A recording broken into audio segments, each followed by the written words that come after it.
Hi everyone, welcome to Nimbus IAS. My name is Bikram Sharma and today we are going to continue with our series from the perspective of HS Mains Examination. आज हम discuss करेंगे geography के regarding आपका syllabus क्या है, what sort of questions were there जो कि over the year पूछे जा चुके हैं यहाँ से, and in the coming time areas from where question can be there in your exam, उसके रिगार्डिंग डिस्कशन करेंगे. So without wasting any time let's just start. आज हम डिस्कस कर रहे हैं GS1 का यूनिट 2 का सब unit 2 that is Indian geography. Indian geography का सिलेबस क्या है आपका, सबसे पहले सिलेबस देख लेते हैं. 4 पार्ट डिवीजन है सिलेबस का. ईच एंड एवरी पार्ट को डिटेल में डिस्कस करते हैं. फर्स्ट पार्ट की बात करें तो आपको पता होना चाहिए ज्योग्राफिकल इंट्रोडक्शन क्या है इंडिया की. India as a unit of geographical study कैसे है, इंडिया की ज्योग्राफिकल लोकेशन क्या है, साउथ एशिया में लोकेटेड है India. India as a unit कैसी अगर बात करें तो यहाँ पे कौन कौन से रिलीफ फीचर प्रेजेंट है. इंडिया में माउंटेन्स है. नॉर्दर्न साइड माउंटेन कौन सा है, दैट इज हिमालय. इसी के साथ साथ वेस्टर्न घाट, ईस्टर्न घाट, अरावली रेंज है इंडिया में. तो ऐसे बहुत सारे माउंटेन्स है. इसी के साथ साथ प्लेन्स है इंडिया में, डेजर्ट है इंडिया में, प्लेटो है इंडिया में, ठीक है, आइलैंड्स है. सो बहुत सारे ऐसे ज्योग्राफिकल फीचर्स है, उनके बारे में आपसे क्वेश्चन पूछा जा सकता है बिकॉज आपके सिलेबस में मेंशन है. ठीक है, तो यहाँ पे बात करते हैं क्वेश्चंस क्या पूछे गए. क्वेश्चन क्या पूछे हुए, पहले क्वेश्चन की बात करें तो highlight the major geographical characteristics of Karewas. Karewas जो है ग्लेशियर टिल्स होते हैं, जो टेबुलर लाइक फॉर्म है J&K में, वहां पे फॉर्मेशन हुई है इनकी. अब कैसे फॉर्मेशन हुई है अगर यहाँ पे बात करें तो ये यहाँ पे अरावली जो रेंज है, ऐसा माना जाता है कि उसने ब्लॉक किया था ड्रेनेज सिस्टम को, एक रिवर के फ्लो को. उस वजह से यहाँ पे एक बड़ी सी लेक बनी और इस लेक में क्या हुआ, ओवर द ईयर यहाँ पे डिपोजिशन हुए किसके, ग्लेशियर टिल्स के. और यहाँ पे एक फर्टाइल सॉइल, एलुवियल सॉइल के रूप में टेबुलर लाइक फॉर्मेशन देखने को मिलती है. अब यहाँ पे ये किसकी कैरेक्टरिस्टिक्स क्या क्या है, इसी कैरेक्टरिस्टिक्स अगर सॉइल की बात करें, यहाँ पे इसकी जो फर्टिलिटी की बात करें, किस प्रकार की क्रॉप्स को ये सपोर्ट करता है. जैसे जैफरान जो कि सैफरन है उसकी कल्टीवेशन को सपोर्ट कर रहा है, एप्पल की कल्टीवेशन को सपोर्ट कर रहा है. फॉसिल्स अवेलेबल है यहाँ पे एंशिएंट टाइम से, तो उनके बारे में हमें स्टडी करने में हेल्प मिलती है. तो बहुत सारी ऐसी कैरेक्टरिस्टिक्स है इसकी, किसकी, दैट इज करेवाज जो कि लोकेटेड है J&K में. उसके इसमें क्वेश्चन पूछा था आपसे. सेकंड क्वेश्चन क्या है, that is make a comparative study of islands of Bay of Bengal and Arabian Sea. यहाँ पे लक्षद्वीप की बात हो रही है, इसी के साथ साथ अंडमान निकोबार की बात हो रही है. तो इनके रिस्पेक्ट में आपको पता होना चाहिए कि अरेबियन सी में अगर लक्षद्वीप है तो इसका लैटिट्यूडनल जोन क्या है, लॉन्गिट्यूडनल जोन क्या है. इसी के रिस्पेक्ट में जो कि अंडमान निकोबार की बात करते हैं उसका लैटिट्यूडनल जोन क्या है, लॉन्गिट्यूडनल रीजन कितना है. इसी के साथ साथ कौन सी डैश लाइन से पास होती है, 9 डैश लाइन किससे पास होती है, 10 डैश लाइन किसको क्रॉस करती है, डंगन पास कहाँ पे लोकेटेड है, कौन सी ट्राइब्स यहाँ पे लोकेटेड है, किस प्रकार की वेजिटेशन देखने को मिलती है, किस किस प्रकार के यहाँ पे डिफरेंट टाइप के पॉलिटिकल या फिर इकोनॉमिकल मीन्स है लोगों के पास. ओरिजिन ऑफ आइलैंड कैसे है, ये वाला कैसे ओरिजिनेट हुआ है, कोरल रीफ से कौन सा ओरिजिनेट हुआ है. इसी के साथ साथ ये कौन, इसका ओरिजिन कैसा है, यहाँ पे क्या वोल्केनिक आइलैंड प्रेजेंट है, ये नहीं है, क्या यहाँ पे ऐसा कुछ है. तो इसके बारे में आपको डिफरेंट टाइप की जानकारी होनी चाहिए और एक कंपैरेटिव स्टडी आपने बतानी थी. ठीक है, इसके साथ साथ बहुत सारे दूसरे छोटे आइलैंड भी हैं यहाँ पे, तो उनके बारे में आपको जानकारी होनी चाहिए, जैसे श्रीहरिकोटा टाइप आइलैंड्स. ठीक है, इनके बारे में जानकारी होनी चाहिए आपको. उसके साथ साथ यहाँ पे क्वेश्चन नंबर 3 है, that is explain the regional division of Himalayas with sketch. तो आपको रीजनल डिवीजन जो है हिमालय का 2 टाइप का डिवीजन हो सकता है, that is north to south and east to west. इस टाइप के डिवीजन में हिमालय का हो सकता है. बात करें अगर रीजनल डिवीजन ऑफ हिमालय तो उसमें सबसे पहले आपको पता होना चाहिए कि हिमालय के किस टाइप के डिवीजन है, दैट इज सबसे ऊपर कौन सी है, that is trans Himalaya region. फिर है उसके बाद ग्रेटर हिमालय, इसी के साथ आती है दैट इज मिड हिमालय जिसमें शिवालिक है, धौलाधार टाइप ऑफ रेंजेस है. इसी के साथ आती है शिवालिक. ठीक है, यहाँ पे पीर पंजाल वाली रेंज है, धौलाधार रेंज है, देन आती है Shivalik that is lower Himalaya and the lowest part. तो इस टाइप से आपका डिवीजन है. ये कैसा डिवीजन है, that is north to south. इसी के साथ साथ एक डिवीजन है that is in this form.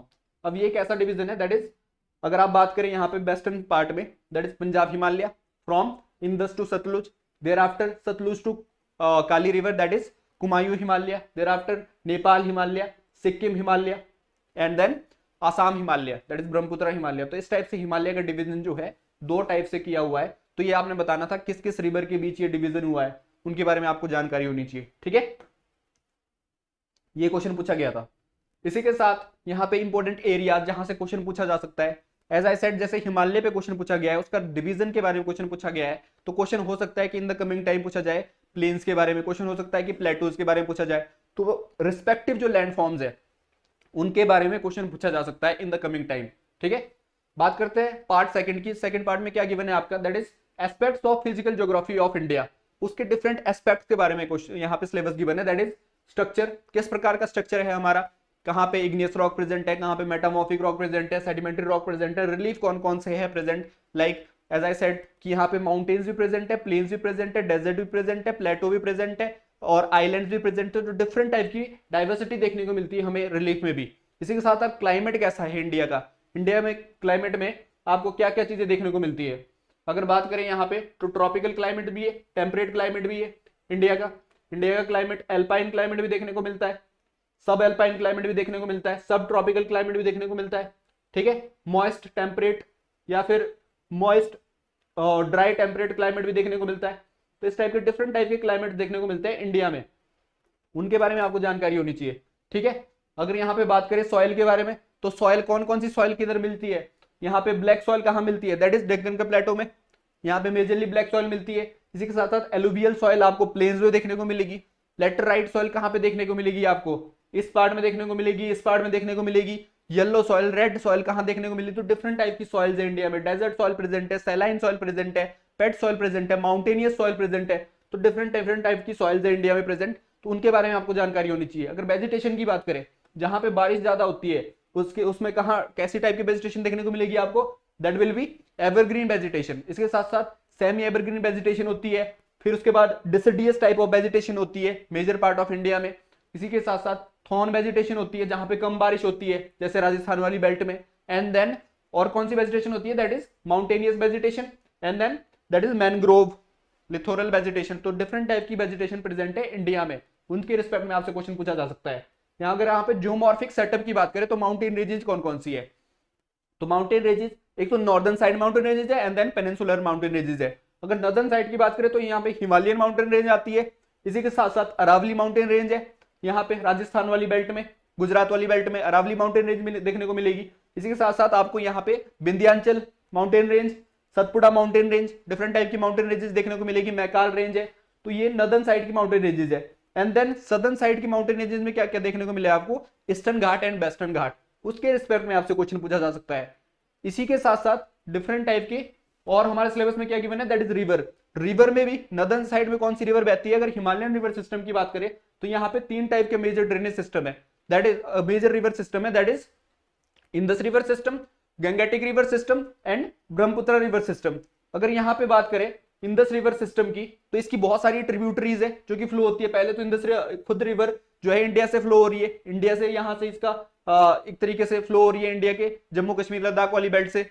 And then इसकी जो है बहुत सारी ट्रिब्यूटरीज है, कौन कौन सी ट्रिब्यूटरी है जो इंडिया में इसका ओरिजिन है या फिर फ्लो होती है इंडिया से, बात करें झेलम, चिनाब, रावी, ब्यास, सतलुज जैसी रिवर्स। इसी के साथ साथ जो है गंगेटिक रिवर सिस्टम है, गंगेटिक रिवर सिस्टम में इसकी सबसे बड़ी ट्रिब्यूटरी जैसे यमुना है। इसी के साथ साथ यहाँ पे रामगंगा है, घाघरा है, गोमती है, कोसी है, महानंदा है। तो बहुत सारी इसकी भी ट्रिब्यूटरीज इंडिया में या तो ओरिजिनेट हो रही है या फ्लो हो रही है इंडिया से। तो किस तरीके से ये ड्रेनेज बन रहा है, आप यहाँ पे बात करें इसकी क्या बोलते हैं, थर्ड जो मेजर रिवर है दैट इज ब्रह्मपुत्र रिवर, इसकी भी बहुत सारी ट्रिब्यूटरीज इंडिया से या ओरिजिनेट हो रही है या फिर एंटीसीडेंट रिवर है जो कि हिमालय के बनने से पहले से फ्लो हो रही है ऊपर हिमालय के अपर पार्ट से, ठीक है। उनके बारे में आपको जानकारी होनी चाहिए। तो इसी के रिस्पेक्ट में आपसे सदर्न इसमें पेनिनसुलर रिवर सिस्टम पे पूछा जा सकता है कि यहाँ पे नर्मदा रिवर सिस्टम कहाँ से बहती है या फिर कोसी रिवर सिस्टम कहाँ पे लोकेटेड है। इसी के रूप में महानंदी रिवर सिस्टम कहाँ पे है, गोदावरी रिवर सिस्टम कहाँ पे है, कावेरी रिवर सिस्टम कहाँ पे है, इनके रिस्पेक्ट में आपसे क्वेश्चन पूछा जा सकता है।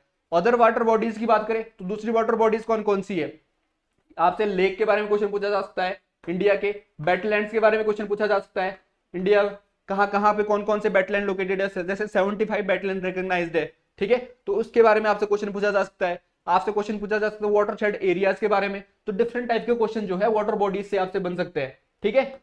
पहले अपना सिलेबस को आपने समझना है कि सिलेबस में क्या क्या गिवन है। अब यहाँ पे क्वेश्चन क्या पूछे हुए हैं, इससे क्वेश्चन की अगर बात करें, right A geographical note on zooming on soil. अब जूमिंग जो है ये क्या होता है, दैट इज शिफ्टिंग कल्टीवेशन का पार्ट है। जूमिंग जो है that is a part of shifting cultivation. Shifting cultivation क्या होती है, स्लैश एंड बर्न एग्रीकल्चर होता है, जहां पे पेड़ पौधे काटे जाते हैं, देन कुछ टाइम के लिए वहां पे खेतीबाड़ी होती है, एंड देन जब वहां पे फर्टिलिटी उस सॉइल की कम हो जाती है तो वहां से शिफ्टिंग हो जाती है, फिर दूसरी जगह चले जाते हैं। तो ये इस टाइप की जो है cultivation, zooming cultivation agriculture practice north east India में प्रिवेल होती है। तो इसके बारे में आपसे पूछा हुआ था। सेकंड क्वेश्चन क्या है, how does the physiography of India affect it's climate. India के क्लाइमेट को इंडिया की फिजियोग्राफी मींस इंडिया के जो रिलीफ फीचर्स है वो कैसे इफेक्ट कर रहे हैं, ठीक है। And explain with example. आप बात करें हिमालय की, हिमालय जो है एक बैरियर एक्ट कर रहा है किसके लिए, कोल्ड वेव्स जो कि सर्बिया से आ रही है, जो कि नॉर्थ से आ रही है, उनको रिस्ट्रिक्ट करता है इंडिया तक रोकने के लिए, ताकि इंडिया का जो क्लाइमेट है वो प्लेजेंट रह सके, ठीक है। इसी के साथ साथ हिमालय का रोल मॉनसून में कितना बड़ा है, ठीक है, ओरोग्राफिक रेनफॉल होती है हिमालय की वजह से। तो इसी टाइप से दूसरे फीचर्स है, जैसे वेस्टर्न घाट की बात करते हैं, केरल वाली बेल्ट में या फिर जो कोस्टल रीजन है वहां पे, ये वेस्टर्न साइड, वहां ज्यादा बारिश होती है मॉनसून की वजह से। क्यों होती है, बिकॉज वहां का फिजियोग्राफी ऐसी है। अगर आप बात करें जो डेजर्ट रीजन है हमारा राजस्थान वाला, तो वहां पे डेजर्ट क्यों है, बिकॉज उसके पैरेलल बह रही है हवाएं। तो कहने का मतलब है डिफरेंट टाइप के ज्योग्राफिकल फीचर्स जो है डिफाइन करते हैं किसी भी एरिया के क्लाइमेट को। तो इससे आपने रिलेट करना था और यहाँ पे एग्जाम्पल देने थे एक दो आपने, ठीक है, इसके बारे में पूछा हुआ था।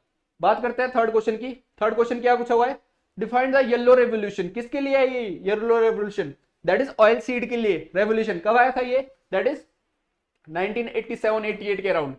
Yellow revolution for the production of oil seed, किस तरीके से हम इस पे इंटरडिपेंडेंट बन सकते हैं एक तरीके से, ठीक है। प्रॉब्लम्स क्या है, प्रॉब्लम्स ये है कि कंजम्पशन ज्यादा है, प्रोडक्शन कम है, ठीक है। तो उसके रिस्पेक्ट में आपने प्रॉब्लम्स बतानी थी इसकी। अब स्ट्रेटजीज क्या हो सकती है यहाँ पे, एक तरीके से अगर आप उनको इंसेंटिव दे दो फार्मर्स को, अगर आप जो है इनको प्रमोट करो, जैसे 9 टाइप के ऑयल सीड्स होते हैं, तो डिफरेंट टाइप के ऑयल सीड को, जैसे ग्राउंड नट्स को प्रमोट करो, डिफरेंट टाइप की क्रॉप्स को आप प्रमोट कर सकते हो। तो यहाँ पे ड्राई लैंड फार्मिंग को प्रमोट कर सकते हो, किस तरीके से आप जो है इसको उगा सकते हो, किस तरीके से और ज्यादा कंसेशन दे सकते हो फार्मर्स को, एक स्किल डेवलपमेंट कर सकते हो। तो उस टाइप की आपने स्ट्रेटजीज यहाँ पे बतानी थी उसके रिस्पेक्ट में, ठीक है। यहाँ पे क्वेश्चन नंबर 4 की बात करते हैं। Natural vegetation is the outcome of climate. Again natural vegetation जो है क्लाइमेट का आउटकम है। अब कहीं पे जैसा क्लाइमेट होगा वहां पे उस टाइप की नेचुरल वेजिटेशन होगी। अगर क्लाइमेट की बात करते हैं तो क्लाइमेट के दो प्रोमिनेंट फिगर होते हैं, that is temperature and precipitation. अब जैसी जहां पे बारिश होगी, जैसा जहां पे टेम्परेचर होगा, तो हाईएस्ट पॉसिबिलिटी ये है कि वहां पे जो है वेजिटेशन उसी प्रकार की होगी। मान लो यहाँ पे प्रेसिपिटेशन ज्यादा है, टेम्परेचर इसका 30 डिग्री या फिर 25 to 30 डिग्री है, उससे ज्यादा है, then there is highest possibility यहाँ पे किस प्रकार की वेजिटेशन देखने को मिलेगी आपको, एवरग्रीन वेजिटेशन, ठीक है। तो यहाँ पे डिपेंड करता है नेचुरल वेजिटेशन कहाँ पे किस प्रकार की होगी, जहां पे प्रेसिपिटेशन कम हो, जहां पे टेम्परेचर की वेरिएशन ज्यादा हो, ठीक है, प्रेसिपिटेशन कम हो, टेम्परेचर वेरी करता हो, कहीं पे दिन में बहुत ज्यादा गर्म, रात में बहुत ज्यादा ठंडा, तो इस प्रकार की वहां पे वेजिटेशन किस प्रकार की देखने को मिलेगी आपको, ट्रॉपिकल थ्रोन वेजिटेशन। तो डिपेंड करता है इन पे, क्लाइमेट पे, क्लाइमेटिक फीचर्स पे, चाहे ह्यूमिडिटी की बात करें, एटमॉस्फेरिक प्रेशर की बात करें, along with temperature and precipitation की बात करें, ये डिफाइन करता है किसी भी एरिया के वेजिटेशन को। तो इसके बारे में आपने बताना था यहाँ पे, ठीक है। तो यहाँ पे with respect to national vegetation जो इंडिया में है, डिफरेंट टाइप की वेजिटेशन, उनके रिस्पेक्ट में इंडिया के जो क्लाइमेट है उसको रिलेट करना था, ठीक है। बात करते हैं क्वेश्चन नंबर 5 की। क्वेश्चन नंबर 5 में क्या पूछा हुआ है, what do you understand bye burst of monsoon in India. एक पीरियड है जब मॉनसून आता है, वहां पे 100 to 120 डेज का पीरियड है, ठीक है। बर्स्ट ऑफ मॉनसून, बारिश आना, ठीक है, इंडिया में जो मॉनसूनल रेनफॉल होती है उसका एडवेंट है, ठीक है। उसके साथ यहाँ पे आपने बताना था किस प्रकार से एक रेनफॉल सीजन की बात हो रही है, उसके रिस्पेक्ट में बात हुई थी, ठीक है। ये क्वेश्चन पूछा हुआ था। यहाँ पे क्वेश्चन नंबर 6 की बात करें, highlight various characteristics of monsoonal rainfall in India. Monsoonal rainfall की कैरेक्टरिस्टिक्स बतानी थी आपने, किस प्रकार से। अगर आप बात करें मॉनसून जो आता है उसकी दो ब्रांचेज है, एक है अरेबियन सी ब्रांच, एक है बे ऑफ बंगाल ब्रांच। अब अरेबियन सी ब्रांच में कितनी रेनफॉल होती है यहाँ पे ईस्टर्न साइड, अगर यहाँ पे बात करें वेस्टर्न साइड में, यहाँ पे बे ऑफ बंगाल ब्रांच में कितनी रेनफॉल लाती है इंडिया, तो इसकी परसेंटेज भी आप बता सकते हो कि इतने परसेंट आता है, या फिर यहाँ से ज्यादा रेनफॉल आती है। जैसे मैंसीर राम वाले एरिया में ज्यादा रेनफॉल होती है, क्यों आती है, बिकॉज इसकी ज्यादा जो इसकी ब्रांच है काफी ज्यादा रेनफॉल आती है। इसी के साथ साथ आपको पता होना चाहिए कि कौन सा एरिया जो नियर बाई रीजन है, सी के नियर बाई रीजन है, उसमें मॉनसूनल इंपैक्ट ज्यादा देखने को मिलता है कंपेयर टू इनलैंड एरियाज। तो इस प्रकार से आपको जानकारी होनी चाहिए। मॉनसूनल रेनफॉल जो है ओरोग्राफिक रेनफॉल भी कराती है और कन्वेंशनल रेनफॉल भी कराती है। इसी के साथ साथ यहाँ पे आपको कुछ टर्म्स पता होनी चाहिए, जैसे बर्स्ट ऑफ मॉनसून क्या है, एडवेंट ऑफ मॉनसून क्या है, रिट्रीट ऑफ मॉनसून क्या है, या फिर ब्रेक इन मॉनसून क्या है, ठीक है। ऐसी टर्म्स के बारे में भी आपको पता होना चाहिए। तो इसके बारे में आपको कैरेक्टरिस्टिक्स पूछी हुई है मॉनसून के रिस्पेक्ट में, ठीक है। बात करते हैं, discuss different measures for the development of drought prone area in India. India में सूखे एरिया जहां पे पानी की कमी है उनके रिस्पेक्ट में क्या क्या मेजर्स लिए जा सकते हैं या फिर लिए गए हैं उनके बारे में आपने बताना था। ठीक है, तो गवर्नमेंट की क्या पॉलिसी रही है, किस प्रकार से गवर्नमेंट वाटरशेड डेवलपमेंट की बात कर रही है, किस प्रकार से गवर्नमेंट जो है रिवर इंटरलिंकिंग की बात कर रही है, किस प्रकार से गवर्नमेंट जो है वेटलैंड्स फॉर्मेशन की बात कर रही है, किस प्रकार से मेजर्स लिए जा रहे हैं कि जो रेन वाटर हार्वेस्टिंग है उसको प्रमोट किया जाए, किस प्रकार से इरिगेशन को अच्छा बनाया जाए। ठीक है, तो डिफरेंट टाइप के जो मेजर्स है वो लिए जा रहे हैं ताकि ड्रॉट प्रोन एरिया को कम किया जा सके और एग्रीकल्चर प्रोडक्टिविटी या फिर अच्छी क्रॉप्स को डेवलप किया जा सके फॉर द अच्छी सॉइल को डेवलप किया जा सके for the betterment of agriculture. तो उसके रिस्पेक्ट में हमने यहाँ पे क्वेश्चन पूछा हुआ है, तो डिफरेंट मेजर्स आपने बताने थे क्या क्या लिए जा सकते हैं। ठीक है, what do you understand by north wester Kal Baisakhi, ये जो टर्म यूज हुई है that is for Assam and West Bengal. तो यहाँ पे एक जो मॉनसून जब आता है उससे पहले शावर होता है, ठीक है, early shower before the monsoon, यहाँ पे थंडरस्टॉर्म आता है, बारिश आती है, भारी बारिश, तो उसके रिस्पेक्ट में ये टर्म यूज होती है। ठीक है, कहीं पे इसको मैंगो शावर भी बोलते हैं।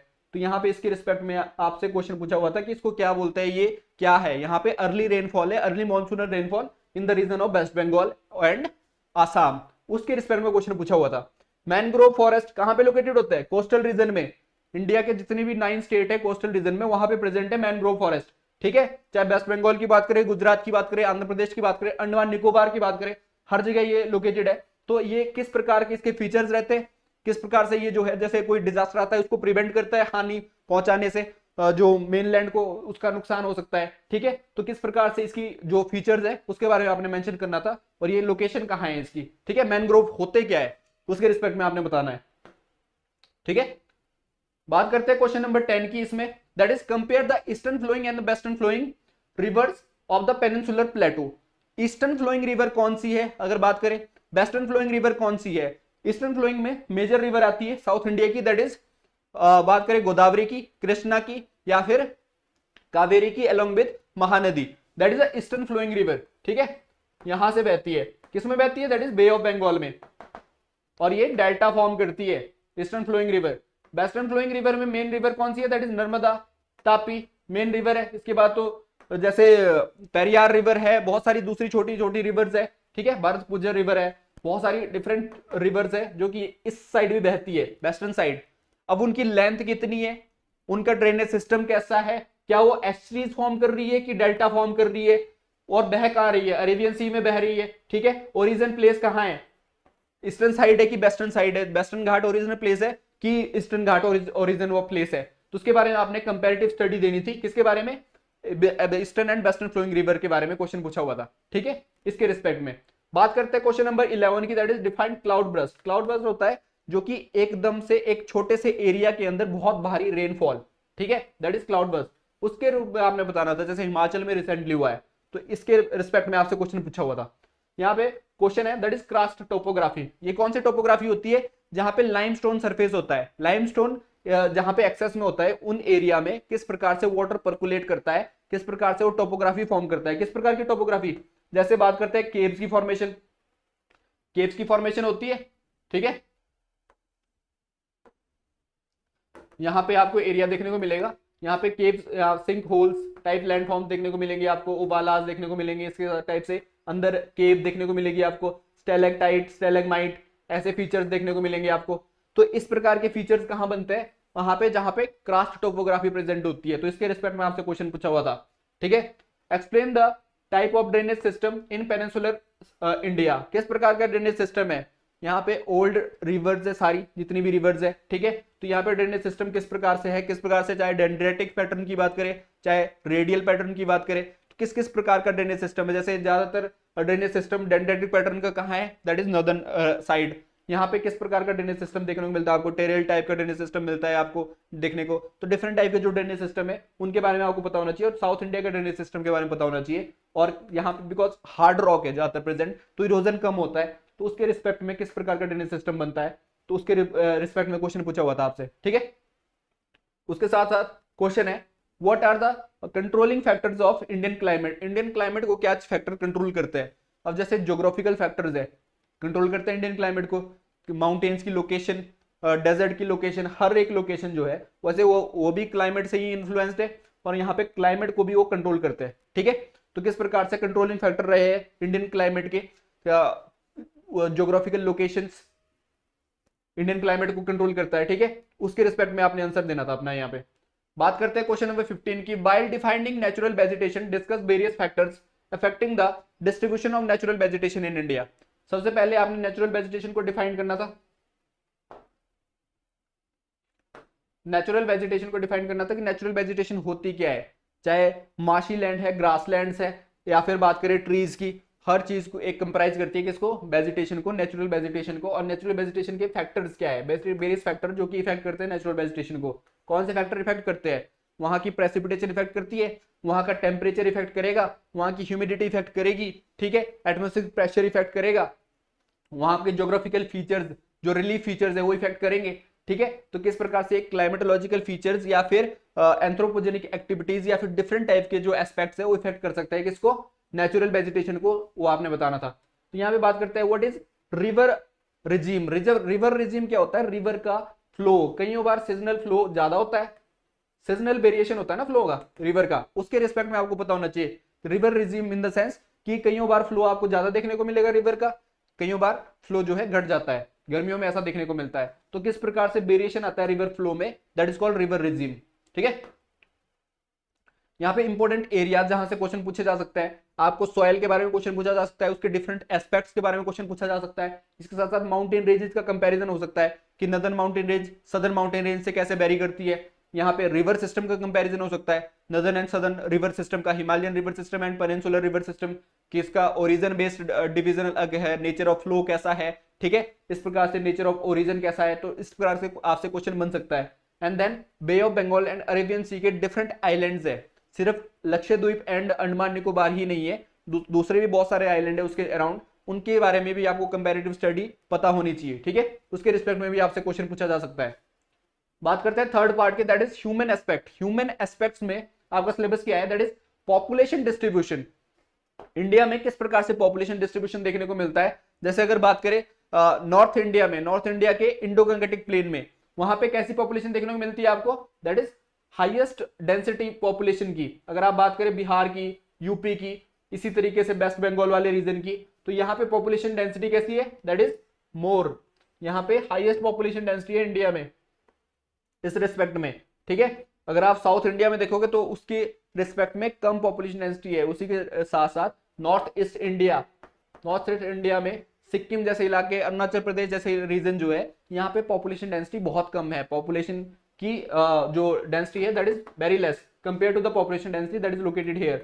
कहने का मतलब है पॉपुलेशन डेंसिटी वेरी कर रही है, लोग कहीं पे ज्यादा रह रहे हैं, कहीं पे कम रह रहे हैं with in a short span. तो यहाँ पे इस रीजन के बारे में अगर बात करें, यहाँ पे पॉपुलेशन डेंसिटी ज्यादा है। पॉपुलेशन डिस्ट्रीब्यूशन की अगर बात करें तो यहाँ पे ज्यादा लोग बसे हुए, यहाँ पे कम लोग बसे हुए। इसी टाइप से यहाँ पे महाराष्ट्र वाली बेल्ट में आपको ज्यादा दिखेंगे, यहाँ पे कुछ सिटीज में आपको ज्यादा दिखेंगे, बिकॉज सिटीज में लोग ज्यादा बसते हैं, विलेजेस डिफरेंट टाइप का उसका सेटलमेंट होती है। तो किस प्रकार से आपको पॉपुलेशन डेंसिटी देखने को मिलती है, पॉपुलेशन डिस्ट्रीब्यूशन देखने को मिलता है इंडिया के रिस्पेक्ट में, आपको पता होना चाहिए। अर्बन पॉपुलेशन की अगर बात करें तो अर्बन पॉपुलेशन कहाँ पे लोकेटेड है, मेनली अर्बन टाउन्स, जैसे बड़े बड़े म्युनिसिपैलिटीज या फिर म्युनिसिपल कॉर्पोरेशन है, म्युनिसिपल काउंसिल्स बनी हुई है, तो उसके अर्बन पॉपुलेशन किस प्रकार से लोकेटेड है इंडिया में, उसके रिस्पेक्ट में आपको पता होना चाहिए। इंटरनल माइग्रेशन, किस प्रकार का माइग्रेशन होता है इंडिया में, इंडिया में जो है रूरल टू रूरल माइग्रेशन भी हो सकता है, रूरल टू अर्बन माइग्रेशन भी हो सकता है, अर्बन टू अर्बन माइग्रेशन भी हो सकता है, अर्बन टू रूरल माइग्रेशन भी हो सकता है। तो किस प्रकार का माइग्रेशन ज्यादा प्रोमिनेंट है इंडिया में, अगर रूरल टू रूरल माइग्रेशन देखा जाए तो मैरिज के थ्रू माइग्रेशन जो हो रहा है तो वो ज्यादा हो रहा है prominently, rural to urban migration भी मैक्सिमम है।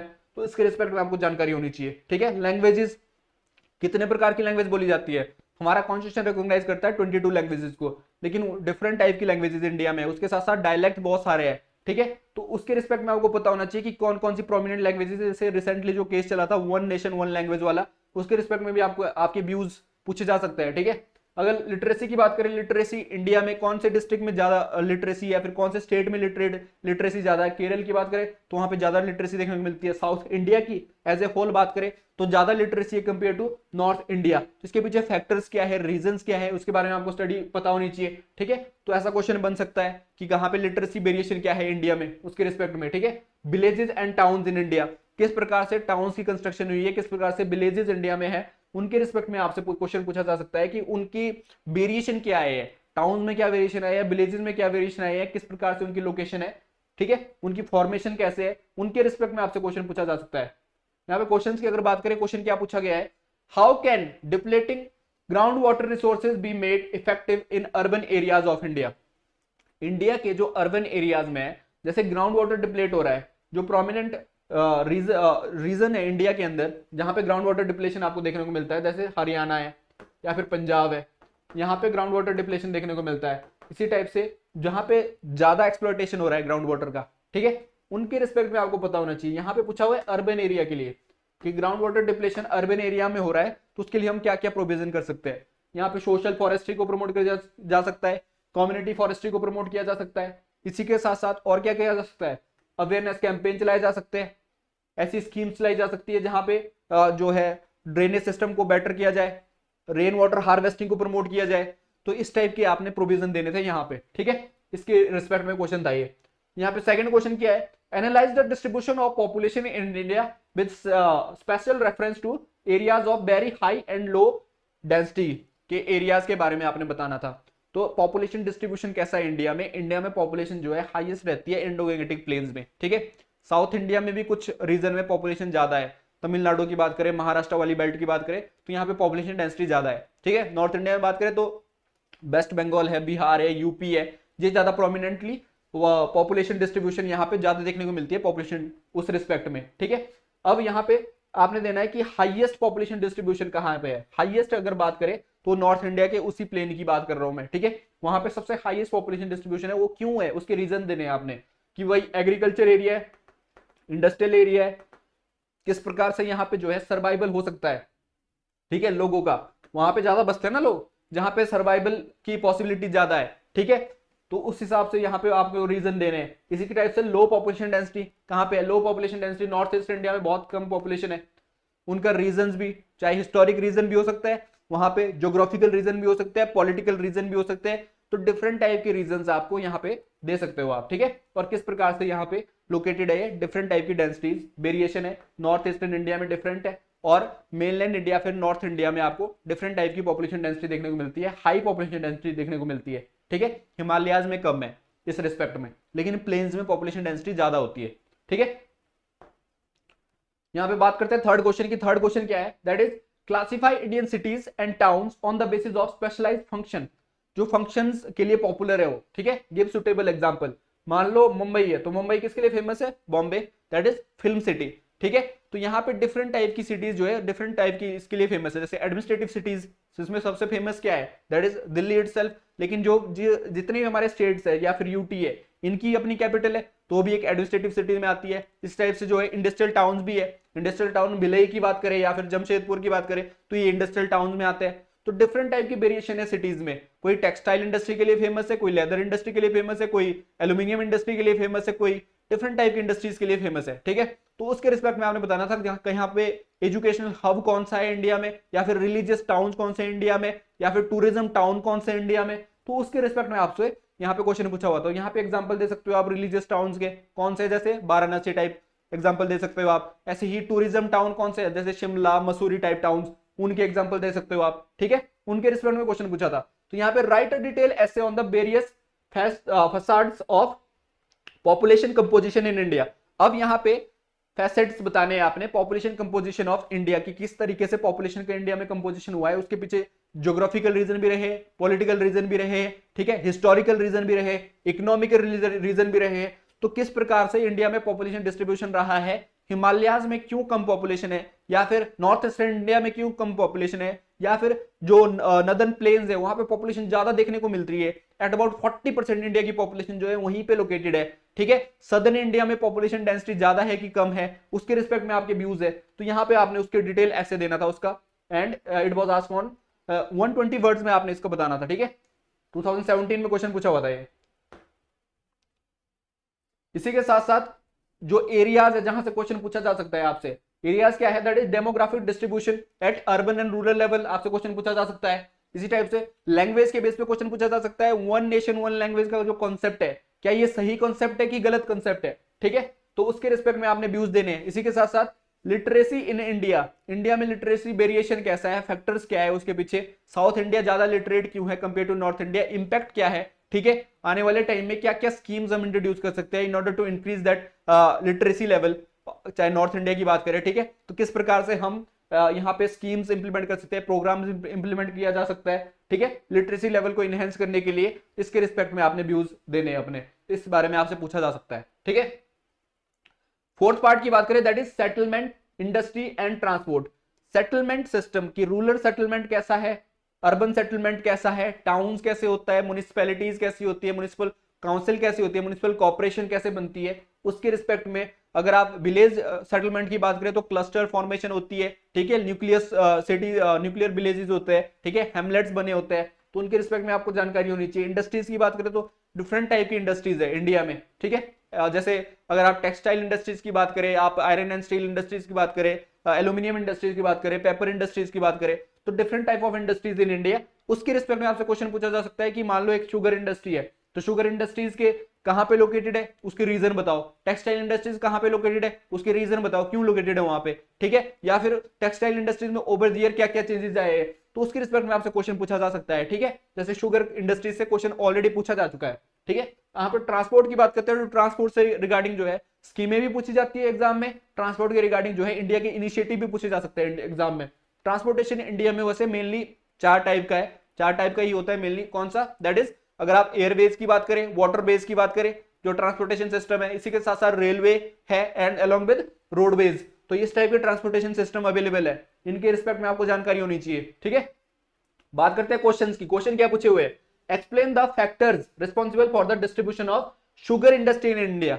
इंडिया में शुगर इंडस्ट्रीज है, उसकी लोकेशन क्या है, उसके फैक्टर्स क्यों है, क्या है इसके पीछे कि उसकी लोकेशन जो है उन रीजन में है। अगर बात करें शुगर इंडस्ट्रीज की, तो शुगर इंडस्ट्रीज है कहां लोकेटेड, इंडिया में, नॉर्दर्न इंडिया में, दैट इज यूपी बिहार वाले रीजन में लोकेटेड है, इसी के साथ साथ महाराष्ट्र तमिलनाडु वाले रीजन में लोकेटेड है, ठीक है। अगर नॉर्दर्न इंडिया की बात करें तो आपको यहां देखने को मिलते हैं इस रीजन में, along with Maharashtra and Tamil Nadu वाली बेल्ट में। अब यहाँ पे जो है शिफ्टिंग हो रही है शुगर इंडस्ट्रीज की from North India to South India, इसके पीछे भी बहुत सारे रीजन है, लेकिन यहाँ पे क्वेश्चन पूछा हुआ है कि sugar industries in India located कहाँ है, उसके पीछे फैक्टर क्या है, तो फैक्टर लेबर भी हो सकता है कि चीप लेबर मिल रहा है, फैक्टर रॉ मटेरियल भी हो सकता है, फैक्टर सॉइल भी हो सकती है, ठीक है, फैक्टर जो है एक्सपोर्ट लेवल भी हो सकता है, फैक्टर जो है कैपिटल भी हो सकती है कि कैपिटल अवेलेबल है कि नहीं है, ठीक है। तो बहुत सारे फैक्टर जो है वो डिफाइन करते हैं किसी भी इंडस्ट्री की लोकेशन को, किसी भी इंडस्ट्री के एरिया को कि वो कहां लोकेटेड है, ठीक है, तो उस रिस्पेक्ट में आपको पता होना चाहिए। तो शुगर इंडस्ट्री के रिस्पेक्ट में आपसे पूछा गया है क्वेश्चन। इसी के साथ साथ क्वेश्चन पूछा हुआ है ऑपरेशन फ्लड क्या है। ऑपरेशन फ्लड जो है इनिशिएटिव है 1970s का, ठीक है, और ये मिल्क से रिगार्डिंग इनिशिएटिव है, किस प्रकार से मिल्क प्रोडक्शन को बढ़ाया जाए, किस प्रकार से एक फेयर प्राइस में मिल्क को अवेल किया जाए, लोगों तक पहुंचाया जाए, ठीक है, तो उसके रिस्पेक्ट में ये चलाया हुआ है ऑपरेशन फ्लड, ठीक है। तो यहाँ पे थर्ड क्वेश्चन क्या है, that is briefly describe the objective of प्रधानमंत्री ग्राम सड़क योजना। ट्रांसपोर्ट से रिगार्डिंग स्कीम पूछी हुई है कि ग्राम सड़क योजना जो कि 2000 में आई थी, तो उसका ऑब्जेक्टिव क्या है, ठीक है, ऑब्जेक्टिव क्या है कि गांव गांव तक सड़क पहुंच सके, ठीक है, उनके रिस्पेक्ट में आपसे क्वेश्चन पूछा हुआ है ये, तो इसके रिस्पेक्ट में इस प्रकार के क्वेश्चन पूछे जा सकते हैं आपसे। इसी तरह से क्वेश्चन नंबर 4 क्या है, that is describe various problems and prospect of Indian railway transport system in the recent time. अभी रिसेंटली जो हादसा भी हुआ है, रेलवे हादसा, ठीक है, उड़ीसा वाली बेल्ट में, तो आपको इसके बारे में पता होना चाहिए कि प्रॉब्लम्स क्या है इंडियन रेलवे की। ये क्वेश्चन पूछा जा चुका है 2017 में कि प्रॉब्लम क्या है, प्रोस्पेक्ट क्या है, रेलवे सिस्टम जो है इतना इंपॉर्टेंट क्या है इंडिया, क्यों है इंडिया के लिए। यहाँ पे अगर आप फेयर प्राइस की बात करें, अगर ट्रांसपोर्टेशन मीडियम में, वो रेलवे में देखने को मिलता है, लेकिन इसी के साथ साथ रेलवे आप देखते हो कि घाटा में जा रही है रेलवे।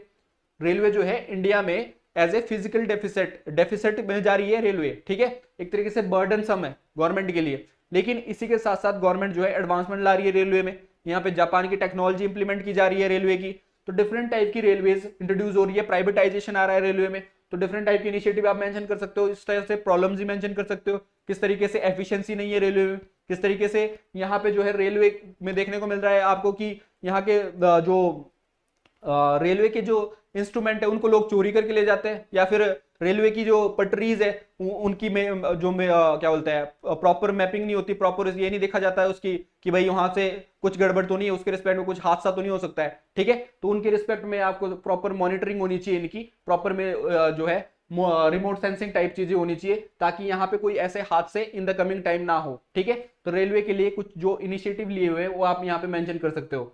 ठीक है, state the geographical factors which influence the rural house type in India.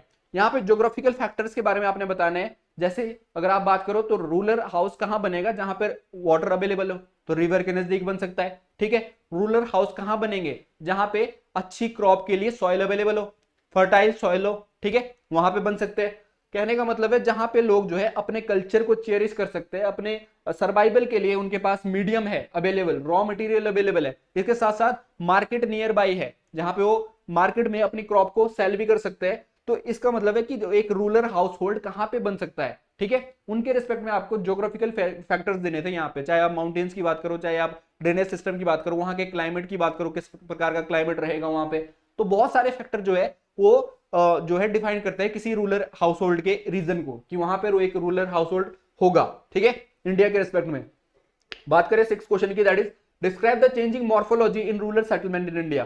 देखो इंडिया में रूरल सेटलमेंट जो है ओवर द ईयर जैसे क्लस्टर फॉर्म में रही है, या फिर हैमलेट फॉर्म में रही है, या फिर डिस्पर्स सेटलमेंट रही है।